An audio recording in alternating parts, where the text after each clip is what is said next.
नमस्कार विद्यार्थी मित्रांनो, आज आपण ITI परीक्षा 2025 द्वितीय वर्ष इलेक्ट्रिशियन ट्रेडसाठी विचारण्यात येणारे DC जनरेटरवरील टॉप 100 MCQ पाहू. प्रश्न क्रमांक 1. DC जनरेटरमध्ये ऊर्जेचे रूपांतर कशात होते? A. मेकॅनिकल ते इलेक्ट्रिकल. B. इलेक्ट्रिकल ते मेकॅनिकल. C. इलेक्ट्रिकल ते उष्णता. D.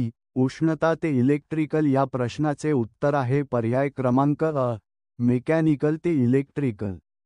प्रश्न क्रमांक 2. DC जनरेटर कोणत्या तत्वावर कार्य करतो? A. लेंझचा नियम. B. फॅराडेचा विद्युतचुंबकीय प्रेरणाचा नियम. C. अँपिअरचा नियम. D. ओहमचा नियम. या प्रश्नाचे उत्तर आहे पर्याय क्रमांक B. फॅराडेचा विद्युतचुंबकीय प्रेरणाचा नियम. प्रश्न क्रमांक 3. DC जनरेटरमध्ये कम्युटेटरचे कार्य काय आहे? A. विद्युत प्रवाह वाढवणे. B. विद्युत प्रवाह कमी करणे. C. AC प्रवाहाचे DC प्रवाहात रूपांतर. D. उष्णता निर्माण करणे. या प्रश्नाचे उत्तर आहे पर्याय क्रमांक C. AC प्रवाहाचे DC प्रवाहात रूपांतर. प्रश्न क्रमांक 4. शंट जनरेटरमध्ये फील्ड वाइंडिंग कुठे जोडले जाते? A. आर्मेचरला समांतर. B. आर्मेचरला सिरीज. C. बाह्य सर्किटला. D. ग्राउंडला. या प्रश्नाचे उत्तर आहे पर्याय क्रमांक अ. आर्मेचरला समांतर. प्रश्न क्रमांक 5. सिरीज जनरेटरमध्ये फील्ड वाइंडिंग कुठे जोडले जाते? A. आर्मेचरला समांतर. B. आर्मेचरला सिरीज. C. लोडला समांतर. D. बॅटरीला. या प्रश्नाचे उत्तर आहे पर्याय क्रमांक B. आर्मेचरला सिरीज. प्रश्न क्रमांक 6. DC जनरेटरचा स्थिर भाग कोणता आहे? A. Armature. B. Stator. C. Rotor. D. Shaft. या प्रश्नाचे उत्तर आहे पर्याय क्रमांक B. स्टेटर. प्रश्न क्रमांक 7. कम्युटेटर बनवण्यासाठी कोणते मटेरियल वापरले जाते? A. Steel. B. Tambe. C. Aluminium. D. पितळ. या प्रश्नाचे उत्तर आहे पर्याय क्रमांक B. तांबे. प्रश्न क्रमांक 8. ब्रशेस कोणत्या मटेरियलचे बनवलेले असतात? A. Tambe. B. Carbon. C. लोह. D. ॲल्युमिनियम. या प्रश्नाचे उत्तर आहे पर्याय क्रमांक B. कार्बन. प्रश्न क्रमांक 9. DC जनरेटरमध्ये आर्मेचर कोर कोणत्या मटेरियलचा बनतो? A. Mild steel. B. Silicon steel. C. Cast iron. D. Brass. या प्रश्नाचे उत्तर आहे पर्याय क्रमांक B. Silicon steel. प्रश्न क्रमांक 10. आर्मेचर वाइंडिंगचे 2 प्रकार कोणते आहेत? A. लॅप वाइंडिंग व वेव्ह वाइंडिंग. B. सिरीज व शंट. C. डेल्टा व स्टार. D. ओपन व क्लोज. या प्रश्नाचे उत्तर आहे पर्याय क्रमांक अ. लॅप वाइंडिंग व वेव्ह वाइंडिंग. प्रश्न क्रमांक 11. DC जनरेटरमध्ये EMF तयार होण्यासाठी काय आवश्यक आहे? A. स्थिर चुंबकीय क्षेत्र. B. चालकाची हालचाल चुंबकीय क्षेत्रात. C. स्थिर चालक. D. फक्त विद्युत पुरवठा. या प्रश्नाचे उत्तर आहे पर्याय क्रमांक B. चालकाची हालचाल चुंबकीय क्षेत्रात. प्रश्न क्रमांक 12. DC जनरेटरमधील आर्मेचर कोअरला का लॅमिनेट केले जाते? A. वजने कमी करण्यासाठी. B. एडी करंट लॉसेस कमी करण्यासाठी. C. उष्णता वाढवण्यासाठी. D. वेग वाढवण्यासाठी. या प्रश्नाचे उत्तर आहे पर्याय क्रमांक B. एडी करंट लॉसेस कमी करण्यासाठी. प्रश्न क्रमांक 13. सिरीज जनरेटरमध्ये कोणती वैशिष्ट्ये असतात?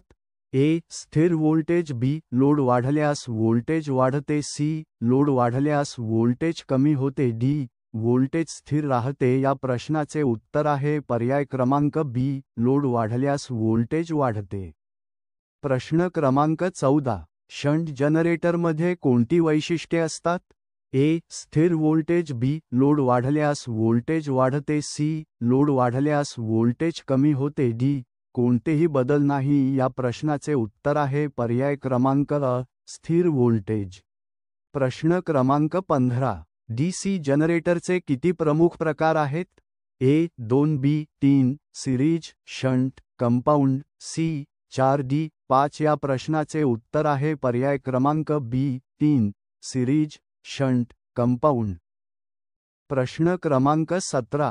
कंपाऊंड जनरेटरमध्ये फील्ड वाइंडिंग कसे असते? A. फक्त सिरीज. B. फक्त शंट. C. सिरीज अधिक शंट. D. डेल्टा या प्रश्नाचे उत्तर आहे पर्याय क्रमांक सी सिरीज अधिक शंट. प्रश्न क्रमांक 17. लॉंग शंट कंपाऊंड जनरेटरमध्ये सिरीज फील्ड कुठे असते? ए. आर्मेचर व शंटच्या मध्ये. बी. लोडनंतर. सी. फक्त आर्मेचरला जोडलेले. डी. बॅटरीला जोडलेले. या प्रश्नाचे उत्तर आहे पर्याय क्रमांक अ. आर्मेचर व शंटच्या मध्ये.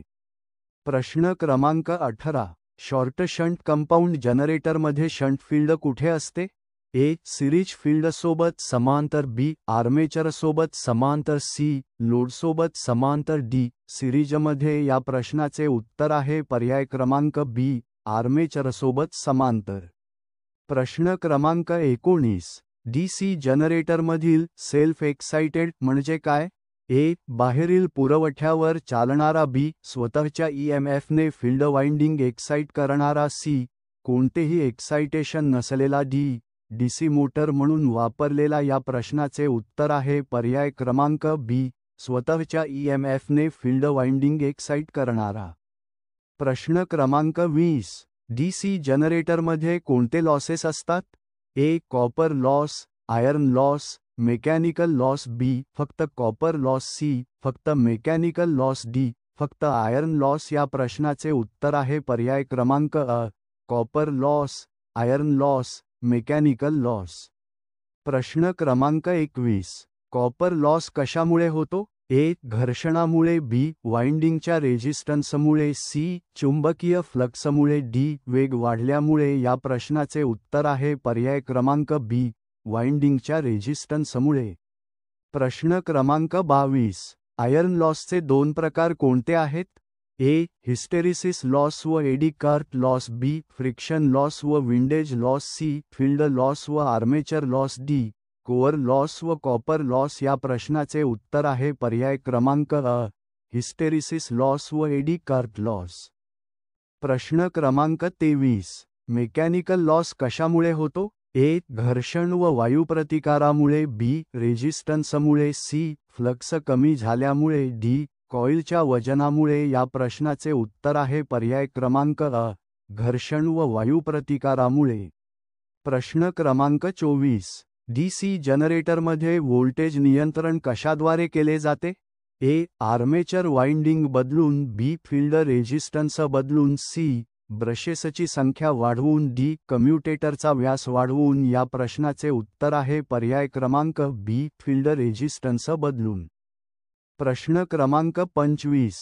लोड वाढल्यावर शंट जनरेटरमध्ये व्होल्टेज का कमी होते?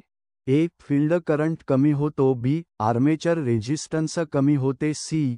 फ्लक्स वाढतो. डी. ब्रश स्पार्क कमी होते. या प्रश्नाचे उत्तर आहे पर्याय क्रमांक अ. फील्ड करंट कमी होतो. प्रश्न क्रमांक 26. सिरीज जनरेटरमध्ये लोड वाढल्यावर व्होल्टेज का वाढते? ए. आर्मेचर करंट वाढल्यामुळे फ्लक्स वाढतो. बी. रेझिस्टन्स कमी होतो. सी. फील्ड करंट कमी होतो. डी. कम्युटेटर खराब होतो. या प्रश्नाचे उत्तर आहे पर्याय क्रमांक अ. आर्मेचर करंट वाढल्यामुळे फ्लक्स वाढतो. प्रश्न क्रमांक 27. कंपाऊंड जनरेटरमध्ये व्होल्टेज स्थिर ठेवण्यासाठी काय केले जाते? ए. सिरीज फील्डचा वापर. बी. शंट फील्ड बंद करणे. सी. आर्मेचर स्पीड वाढवणे. डी. ब्रशेस काढून टाकणे. या प्रश्नाचे उत्तर आहे पर्याय क्रमांक अ. सिरीज फील्डचा वापर. प्रश्न क्रमांक 28. फ्लॅट कंपाऊंड जनरेटरचे व्होल्टेज लोड वैशिष्ट्य कसे असते? ए. स्थिर. बी. सतत वाढते. सी. सतत घटते. डी. बदलत राहते. या प्रश्नाचे उत्तर आहे पर्याय क्रमांक अ. स्थिर. प्रश्न क्रमांक 29. कम्युटेटरमध्ये स्पार्किंग कमी करण्यासाठी काय वापरतात? ए. Carbon brush. बी. तांबे ब्रश. सी. लोखंडी ब्रश. डी. Aluminium brush. या प्रश्नाचे उत्तर आहे पर्याय क्रमांक अ. Carbon brush. प्रश्न क्रमांक 30. ब्रशेस योग्य ठिकाणी न ठेवल्यास काय होऊ शकते? ए. कार्यक्षमता वाढते. बी. स्पार्किंग वाढते. सी. व्होल्टेज स्थिर राहते. डी. घर्षण कमी होते. या प्रश्नाचे उत्तर आहे पर्याय क्रमांक बी. स्पार्किंग वाढते. प्रश्न क्रमांक 31. ब्रशेसचे प्रेशर जास्त असल्यास काय होते? ए. कॉपर लॉस कमी होतो. बी. घर्षण आणि उष्णता वाढते. सी. व्होल्टेज वाढते, डी स्पार्किंग कमी होते. या प्रश्नाचे उत्तर आहे पर्याय क्रमांक बी, घर्षण आणि उष्णता वाढते. प्रश्न क्रमांक 32. कम्युटेटरच्या पृष्ठभागावर खड्डे पडल्यास काय करावे? ए. दुर्लक्ष करावे, बी. पुन्हा मशीन करावे, सी. ब्रशेस काढावे, डी. फील्ड बंद करावे. या प्रश्नाचे उत्तर आहे पर्याय क्रमांक बी, पुन्हा मशीन करावे. प्रश्न क्रमांक 33. आर्मेचर वाइंडिंगमध्ये ओपन सर्किट असल्यास काय होईल? ए. पूर्णपणे EMF बंद होतो, बी. व्होल्टेज वाढतो, सी. स्पीड वाढतो, डी. तापमान कमी होते. या प्रश्नाचे उत्तर आहे पर्याय क्रमांक अ, पूर्णपणे EMF बंद होतो. प्रश्न क्रमांक 34. सेल्फ एक्साइटेड जनरेटर चालू न होण्याचे कारण काय असू शकते? ए. अवशिष्ट फ्लक्स नसणे, बी. ब्रशेस स्वच्छ असणे, सी. स्पीड जास्त असणे, डी. फील्ड वाइंडिंग चांगले असणे. या प्रश्नाचे उत्तर आहे पर्याय क्रमांक अ, अवशिष्ट फ्लक्स नसणे. प्रश्न क्रमांक 35. जनरेटरमध्ये अवशिष्ट फ्लक्स कशामुळे निर्माण होतो? ए. चुंबकीय कोअरमधील शिल्लक चुंबकत्वामुळे, बी. फील्ड करंट वाढल्यामुळे, सी. बाहेरील बॅटरीमुळे, डी. वेगामुळे. या प्रश्नाचे उत्तर आहे पर्याय क्रमांक अ, चुंबकीय कोअरमधील शिल्लक चुंबकत्वामुळे. प्रश्न क्रमांक 36. DC जनरेटरची पोलॅरिटी तपासण्यासाठी कोणते उपकरण वापरतात? ए. व्होल्टमीटर, बी. ॲम्मीटर, सी. Wattmeter, D. ओहममीटर. या प्रश्नाचे उत्तर आहे पर्याय क्रमांक अ, व्होल्टमीटर. प्रश्न क्रमांक 37. लोड टेस्टमध्ये कोणते मोजमाप घेतले जाते? ए. Output power, B. फक्त input power, C. Speed, D. Flux. या प्रश्नाचे उत्तर आहे पर्याय क्रमांक अ, आउटपुट पॉवर. प्रश्न क्रमांक 38. ओपन सर्किट टेस्ट का केली जाते? ए. फील्ड वैशिष्ट्ये जाणून घेण्यासाठी, बी. लोड क्षमता मोजण्यासाठी, सी. कार्यक्षमता तपासण्यासाठी, डी. पोलॅरिटी तपासण्यासाठी. या प्रश्नाचे उत्तर आहे पर्याय क्रमांक अ, फील्ड वैशिष्ट्ये जाणून घेण्यासाठी. प्रश्न क्रमांक 39. कार्यक्षमता जास्तीत जास्त मिळण्यासाठी लॉसेस कसे ठेवले पाहिजेत? ए. जास्तीत जास्त, बी. कमी, सी. स्थिर, डी. बदलत राहणारे. या प्रश्नाचे उत्तर आहे पर्याय क्रमांक बी, कमी. प्रश्न क्रमांक 40. शंट जनरेटरची कार्यक्षमता कोणत्या लोडवर जास्त असते? ए. हलक्या लोडवर, बी. रेटेड लोडच्या जवळ, सी. ओव्हरलोडवर, डी. नो लोडवर. या प्रश्नाचे उत्तर आहे पर्याय क्रमांक बी, रेटेड लोडच्या जवळ. प्रश्न क्रमांक 41. जनरेटरची रेटिंग कोणत्या एककात दिली जाते? ए. HP, बी. kW, HZD, kVA. या प्रश्नाचे उत्तर आहे पर्याय क्रमांक बी, kW. प्रश्न क्रमांक 42. जनरेटरचा स्पीड वाढल्यास EMF मध्ये काय बदल होतो? ए. कमी होतो, बी. वाढतो, सी. स्थिर राहतो, डी. बदलत नाही. या प्रश्नाचे उत्तर आहे पर्याय क्रमांक बी, वाढतो. प्रश्न क्रमांक 43. जनरेटरचा पोल्सची संख्या वाढल्यास EMF मध्ये काय होते? ए. कमी होतो, बी. वाढतो, सी. बदलत नाही, डी. स्थिर राहतो. या प्रश्नाचे उत्तर आहे पर्याय क्रमांक बी, वाढतो. प्रश्न क्रमांक 44. लॅप वाइंडिंगमध्ये आर्मेचर कॉइल्सची संख्या काय असते? ए. पोल्सच्या संख्येइतकी, बी. पोल्सच्या अर्धी, सी. पोल्सच्या दुप्पट, डी. पोल्सशी संबंध नाही. या प्रश्नाचे उत्तर आहे पर्याय क्रमांक अ, पोल्सच्या संख्येइतकी. प्रश्न क्रमांक 45. वेव्ह वाइंडिंगमध्ये पॅरल पाथची संख्या काय असते? ए. पोल्सच्या संख्येइतकी, बी. 2, सी. पोल्सच्या दुप्पट, डी. स्थिर नसते. या प्रश्नाचे उत्तर आहे पर्याय क्रमांक बी, 2. प्रश्न क्रमांक 46. लॅप वाइंडिंग कोणत्या मशीनसाठी उपयुक्त आहे? ए. जास्त करंट, कमी व्होल्टेज, बी. कमी करंट, जास्त व्होल्टेज, सी. दोन्हीसाठी, डी. कोणत्याहीसाठी नाही. या प्रश्नाचे उत्तर आहे पर्याय क्रमांक अ, जास्त करंट, कमी व्होल्टेज. प्रश्न क्रमांक 47. वेव्ह वाइंडिंग कोणत्या मशीनसाठी उपयुक्त आहे? ए. कमी करंट, जास्त व्होल्टेज, बी. जास्त करंट, कमी व्होल्टेज, सी. दोन्हीसाठी, डी. कोणत्याहीसाठी नाही. या प्रश्नाचे उत्तर आहे पर्याय क्रमांक अ, कमी करंट, जास्त व्होल्टेज. प्रश्न क्रमांक 48. डीसी जनरेटरच्या वाइंडिंगमध्ये वापरलेली तार कोणती असते? ए. ॲल्युमिनियम, बी. तांबे, सी. लोखंड, डी. पितळ. या प्रश्नाचे उत्तर आहे पर्याय क्रमांक बी. तांबे. प्रश्न क्रमांक 49. जनरेटर सुरू करण्यापूर्वी काय तपासले पाहिजे?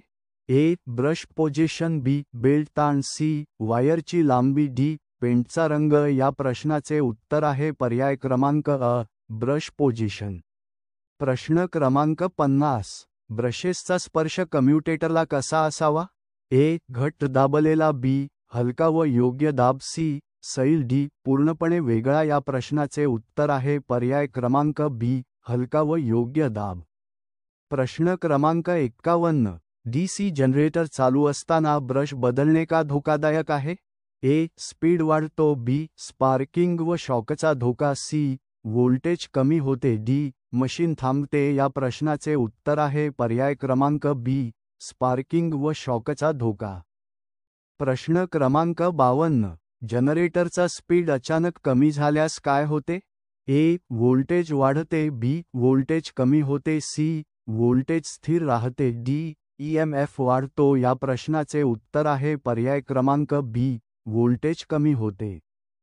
प्रश्न क्रमांक 53. जनरेटरचा स्पीड खूप वाढल्यास काय होऊ शकते? ए. व्होल्टेज कमी होते, बी. ओव्हर व्होल्टेज व ब्रेकडाऊन, सी. कार्यक्षमता वाढते, डी. लॉसेस कमी होतात. या प्रश्नाचे उत्तर आहे पर्याय क्रमांक बी. ओव्हर व्होल्टेज व ब्रेकडाऊन. प्रश्न क्रमांक 54. डिफरेन्शियल कंपाऊंड जनरेटरमध्ये सिरीज फील्डचे कार्य काय असते? ए. फ्लक्स वाढवणे, बी. फ्लक्स कमी करणे, सी. व्होल्टेज वाढवणे, डी. कार्यक्षमता वाढवणे. या प्रश्नाचे उत्तर आहे पर्याय क्रमांक बी. फ्लक्स कमी करणे. प्रश्न क्रमांक 55. कंपाऊंड जनरेटरचे दोन प्रकार कोणते आहेत? ए. लॉंग शंट व शॉर्ट शंट, बी. सिरीज व शंट, सी. डेल्टा व स्टार, डी. लॅप व वेव्ह. या प्रश्नाचे उत्तर आहे पर्याय क्रमांक अ. लॉंग शंट व शॉर्ट शंट. प्रश्न क्रमांक 56. वेल्डिंगसाठी कोणता जनरेटर वापरतात?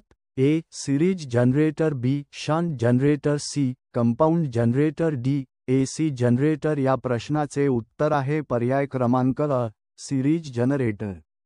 प्रश्न क्रमांक 57. बॅटरी चार्जिंगसाठी कोणता जनरेटर उपयुक्त आहे? A. Shunt generator, B. Series generator, C. Differential compound generator, D. Alternator. या प्रश्नाचे उत्तर आहे पर्याय क्रमांक अ. Shunt generator. प्रश्न क्रमांक 58. स्ट्रीट लाइटिंगसाठी कोणता जनरेटर वापरतात? A. Compound generator, B. Series generator, C. Shunt generator, D. Separate excited generator. या प्रश्नाचे उत्तर आहे पर्याय क्रमांक अ. Compound generator. प्रश्न क्रमांक 59. डीसी जनरेटरचा मुख्य फायदा कोणता आहे? ए. एसीपेक्षा जास्त कार्यक्षमता, बी. सुलभ देखभाल, सी. कमी वजन, डी. आवाज कमी. या प्रश्नाचे उत्तर आहे पर्याय क्रमांक अ. एसीपेक्षा जास्त कार्यक्षमता. प्रश्न क्रमांक 60. डीसी जनरेटरचा मुख्य तोटा कोणता आहे? ए. कम्युटेटर स्पार्किंग, बी. वजन जास्त, सी. वेग कमी, डी. फ्लक्स कमी. या प्रश्नाचे उत्तर आहे पर्याय क्रमांक अ. Commutator sparking. प्रश्न क्रमांक 61. डीसी जनरेटरचे मुख्य वापर कोणते आहेत? A. Battery charging, welding, B. पंखा, bulb, C. Pump, compressor, D. Refrigerator. या प्रश्नाचे उत्तर आहे पर्याय क्रमांक अ. Battery charging, welding.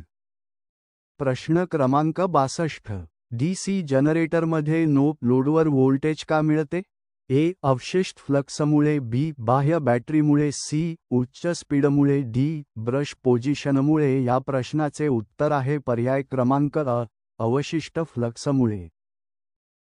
प्रश्न क्रमांक 63. डीसी जनरेटरमध्ये वापरलेले बेअरिंग कोणते असतात? A. Ball bearing, B. Sliding bearing, C. Roller bearing, D. Needle bearing. या प्रश्नाचे उत्तर आहे पर्याय क्रमांक अ. Ball bearing. प्रश्न क्रमांक 64. डीसी जनरेटरचे प्रमुख प्रकार किती आहेत? A 2B 3 separately excited self excited compound C 4D 5 या प्रश्नाचे उत्तर आहे पर्याय क्रमांक B 3 separately excited self excited compound. प्रश्न क्रमांक 65 EMF कशावर अवलंबून असते? ए पोल संख्या बी फ्लक्स सी गती RPM डी वरील सर्व या प्रश्नाचे उत्तर आहे पर्याय क्रमांक डी वरील सर्व. प्रश्न क्रमांक 66 जनरेटरचा व्होल्टेज कंट्रोल कशाने होतो? ए ब्रशने बी फील्ड रेझिस्टन्सने सी योकने डी कम्युटेटरने या प्रश्नाचे उत्तर आहे पर्याय क्रमांक बी फील्ड रेझिस्टन्सने. प्रश्न क्रमांक 67 कार्यक्षमता कधी जास्तीत जास्त होते? ए आयर्न लॉस बरोबर mechanical loss B iron loss बरोबर copper loss C copper loss बरोबर mechanical loss D friction loss बरोबर एडी लॉस या प्रश्नाचे उत्तर आहे पर्याय क्रमांक बी आयर्न लॉस बरोबर कॉपर लॉस. प्रश्न क्रमांक 68 शंट जनरेटरमध्ये फील्ड वाइंडिंगमध्ये प्रवाह कशामुळे होतो? A field resistance B generator terminal voltage C armature voltage D mechanical गती या प्रश्नाचे उत्तर आहे पर्याय क्रमांक बी जनरेटर टर्मिनल व्होल्टेज. प्रश्न क्रमांक 69 हिस्टरीसिस लॉसची समीकरण कोणती आहे? ए WH बरोबर ए त बी कॅरट 1.6 FVB V बरोबर KF वर्ग B वर्ग T वर्ग C WC बरोबर I वर्ग RD WM बरोबर F गुणिले D या प्रश्नाचे उत्तर आहे पर्याय क्रमांक अ. WH बरोबर ए त बी कॅरट 1.6 FV. प्रश्न क्रमांक 70 कोणत्या जनरेटरमध्ये आयर्न लॉसेस कमी असतात? A small machine B large machine C compound machine D series generator या प्रश्नाचे उत्तर आहे पर्याय क्रमांक स्मॉल मशीन. प्रश्न क्रमांक 71 लोड वाढल्यावर कार्यक्षमता कशी बदलते? ए नेहमी कमी होते बी सुरुवातीला वाढते व नंतर कमी होते सी नेहमी वाढते डी बदलत नाही या प्रश्नाचे उत्तर आहे पर्याय क्रमांक बी सुरुवातीला वाढते व नंतर कमी होते. प्रश्न क्रमांक 72 जनरेटरची कार्यक्षमता कशी मोजतात? ए आउटपुट इनपुट गुणिले 100 बी इनपुट आउटपुट गुणिले 100 सी लॉस इनपुट गुणिले 100 डी इनपुट आउटपुट या प्रश्नाचे उत्तर आहे पर्याय क्रमांक अ आउटपुट इनपुट गुणिले 100. प्रश्न क्रमांक 73 कॉपर लॉस कोणावर अवलंबून असतो? A flux B current C speed D voltage या प्रश्नाचे उत्तर आहे पर्याय क्रमांक बी करंट. प्रश्न क्रमांक 74 DC जनरेटरची ओपन सर्किट कॅरेक्टरिस्टिक OCC कोणत्या संबंध दर्शवते? ए फील्ड करंट विरुद्ध armature current B field current विरुद्ध generated EMF C load current विरुद्ध टर्मिनल व्होल्टेज डी स्पीड विरुद्ध टॉर्क या प्रश्नाचे उत्तर आहे पर्याय क्रमांक बी फील्ड करंट विरुद्ध जनरेटेड EMF. प्रश्न क्रमांक 75 OCC वक्र कर्व कशी असते? ए सरळ रेषा बी सुरुवातीला सरळ नंतर वक्र सी पॅराबोलिक डी स्थिर या प्रश्नाचे उत्तर आहे पर्याय क्रमांक बी सुरुवातीला सरळ नंतर वक्र. प्रश्न क्रमांक 76 ओपन सर्किट टेस्ट कधी घेतात? ए आर्मेचर लोड न लावता बी आर्मेचरला फुल लोड देऊन सी शॉर्ट सर्किट करून डी नो फील्ड एक्साइटेशन या प्रश्नाचे उत्तर आहे पर्याय क्रमांक अ आर्मेचर लोड न लावता. प्रश्न क्रमांक 77 सेल्फ एक्साइटेड शंट जनरेटर सुरू होण्यासाठी कोणती आवश्यकता असते? ए रेसिड्युअल मॅग्नेटिझम बी जास्त RPM C high load resistance D brush shift या प्रश्नाचे उत्तर आहे पर्याय क्रमांक अ रेसिड्युअल मॅग्नेटिझम. प्रश्न क्रमांक 78 रेसिड्युअल मॅग्नेटिझम नसल्यास काय होईल? ए व्होल्टेज वाढेल बी व्होल्टेज उत्पन्न होणार नाही सी आर्मेचर करंट जास्त येईल डी ब्रश हीटिंग या प्रश्नाचे उत्तर आहे पर्याय क्रमांक बी व्होल्टेज उत्पन्न होणार नाही. प्रश्न क्रमांक 79 सेल्फ एक्साइटेशनसाठी फील्ड वाइंडिंगची जोडणी कशी असावी? ए प्रॉपर पोलॅरिटी मध्ये, B opposite polarity, C short circuit, D series only. या प्रश्नाचे उत्तर आहे पर्याय क्रमांक अ प्रॉपर पोलॅरिटी मध्ये. प्रश्न क्रमांक 80. एक्सटर्नल कॅरेक्टरिस्टिक कशात दर्शवली जाते? ए टर्मिनल व्होल्टेज विरुद्ध load current, B field current विरुद्ध ईएमएफ, सी आर्मेचर रिॲक्शन विरुद्ध फ्लक्स, डी स्पीड विरुद्ध टॉर्क. या प्रश्नाचे उत्तर आहे पर्याय क्रमांक अ टर्मिनल व्होल्टेज विरुद्ध लोड करंट. प्रश्न क्रमांक 81. इंटरनल कॅरेक्टरिस्टिक म्हणजे काय? ए जनरेटेड ईएमएफ विरुद्ध लोड करंट, बी टर्मिनल व्होल्टेज विरुद्ध फील्ड करंट, सी टॉर्क विरुद्ध स्पीड, डी लॉस विरुद्ध पॉवर. या प्रश्नाचे उत्तर आहे पर्याय क्रमांक अ जनरेटेड ईएमएफ विरुद्ध लोड करंट. प्रश्न क्रमांक 82. इंटरनल व एक्सटर्नल कॅरेक्टरिस्टिक्समध्ये फरक कशामुळे येतो? ए आर्मेचर रिॲक्शन व drop in voltage, B residual magnetism, C mechanical losses, D iron losses. या प्रश्नाचे उत्तर आहे पर्याय क्रमांक अ आर्मेचर रिॲक्शन व ड्रॉप इन व्होल्टेज. प्रश्न क्रमांक 83. सिरीज जनरेटरची कॅरेक्टरिस्टिक कर्व कशी असते? ए लिनियर सरळ रेषीय, बी सॅच्युरेटेड वक्र, सी पॅराबोलिक, डी हॉरिझॉन्टल. या प्रश्नाचे उत्तर आहे पर्याय क्रमांक अ लिनियर सरळ रेषीय. प्रश्न क्रमांक 84. डिफरन्शियल कॉम्पाऊंड जनरेटर कुठे वापरला जातो?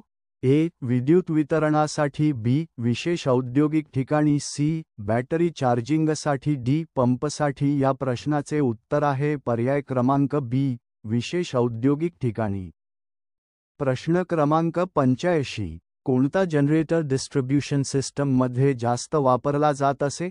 ए series, B shunt, C compound, D separately excited. या प्रश्नाचे उत्तर आहे पर्याय क्रमांक सी कॉम्पाऊंड. प्रश्न क्रमांक 86. कॉम्पाऊंड जनरेटरमध्ये व्होल्टेज रेग्युलेशन कसे मिळते? A stable, B always decreasing, C always increasing, D 0. या प्रश्नाचे उत्तर आहे पर्याय क्रमांक a stable.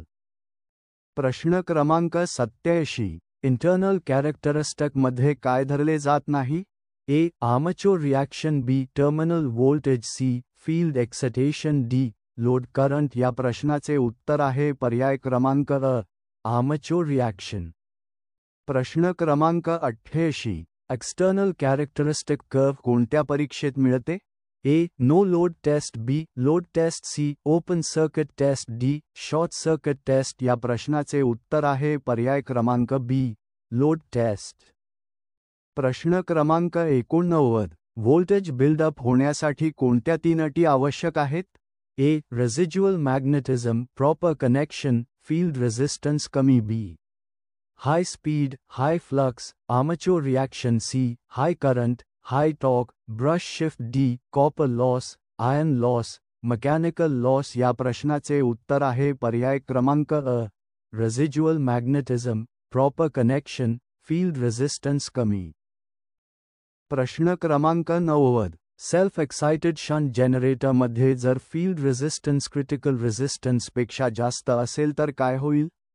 A voltage buildup होईल, बी व्होल्टेज बिल्डअप होणार नाही, सी जास्त व्होल्टेज मिळेल, डी स्थिर करंट मिळेल. या प्रश्नाचे उत्तर आहे पर्याय क्रमांक बी व्होल्टेज बिल्डअप होणार नाही. प्रश्न क्रमांक 91. ब्रश खूप लूज असल्यास काय होईल? ए स्पार्किंग वाढेल, बी फ्रिक्शन लॉस वाढेल, सी एफिशियन्सी वाढेल, डी व्होल्टेज वाढेल. या प्रश्नाचे उत्तर आहे पर्याय क्रमांक अ स्पार्किंग वाढेल. प्रश्न क्रमांक 92. कॉम्युटेटरवर स्पार्किंग कमी करण्यासाठी काय केले जाते? ए ब्रश योग्य ठिकाणी सेट करणे, बी ब्रश दाब कमी करणे, सी आर्मेचर वाइंडिंग कमी करणे, डी कॉ मोठा करणे. या प्रश्नाचे उत्तर आहे पर्याय क्रमांक अ ब्रश योग्य ठिकाणी सेट करणे. प्रश्न क्रमांक 93. डीसी जनरेटरमध्ये सर्वात मोठा डिफेक्ट कोणता मानला जातो? A iron loss, B sparking at commutator, C mechanical loss, D copper loss. या प्रश्नाचे उत्तर आहे पर्याय क्रमांक बी स्पार्किंग ॲट कॉम्युटेटर. प्रश्न क्रमांक 94. इंटरपोल्स कशासाठी वापरतात? ए. आयन लॉस कमी करण्यासाठी, बी. स्पार्किंग कमी करण्यासाठी, सी. एफिशियन्सी वाढवण्यासाठी, डी. व्होल्टेज बिल्डअपसाठी. या प्रश्नाचे उत्तर आहे पर्याय क्रमांक बी. स्पार्किंग कमी करण्यासाठी. प्रश्न क्रमांक 95. डीसी जनरेटरचा प्रमुख वापर कुठे होतो? A. Power transmission, B. Electroplating, C. Power station, D. Distribution line. या प्रश्नाचे उत्तर आहे पर्याय क्रमांक बी. इलेक्ट्रोप्लेटिंग. प्रश्न क्रमांक 96. डीसी जनरेटरचा छोट्या आकारात प्रमुख वापर कुठे होतो? A. Fans, B. Battery charging, C. Transformers, D. Transmission. या प्रश्नाचे उत्तर आहे पर्याय क्रमांक बी. Battery charging. प्रश्न क्रमांक 97. सिरीज जनरेटरचा वापर कुठे होतो? ए. कॉन्स्टंट व्होल्टेज मिळवण्यासाठी, बी. आर्क लॅम्प्स व boosting purpose, C. Battery charging, D. Electroplating. या प्रश्नाचे उत्तर आहे पर्याय क्रमांक बी. आर्क लॅम्प्स व बूस्टिंग पर्पस. प्रश्न क्रमांक 98. कॉम्पाउंड जनरेटर प्रामुख्याने कुठे वापरला जातो? A. Domestic appliances, B. Distribution systems, C. Welding machines, D. Alternators. या प्रश्नाचे उत्तर आहे पर्याय क्रमांक बी. Distribution systems. प्रश्न क्रमांक 99. जनरेटर फील्ड वीक झाल्यास काय परिणाम होईल? ए. व्होल्टेज कमी होईल, बी. व्होल्टेज वाढेल, सी. स्पीड वाढेल, डी. आर्मेचर करंट कमी होईल. या प्रश्नाचे उत्तर आहे पर्याय क्रमांक अ. व्होल्टेज कमी होईल. प्रश्न क्रमांक 100. लॅप वाइंडिंग कुठे वापरतात? A. Low current, high voltage machine, B.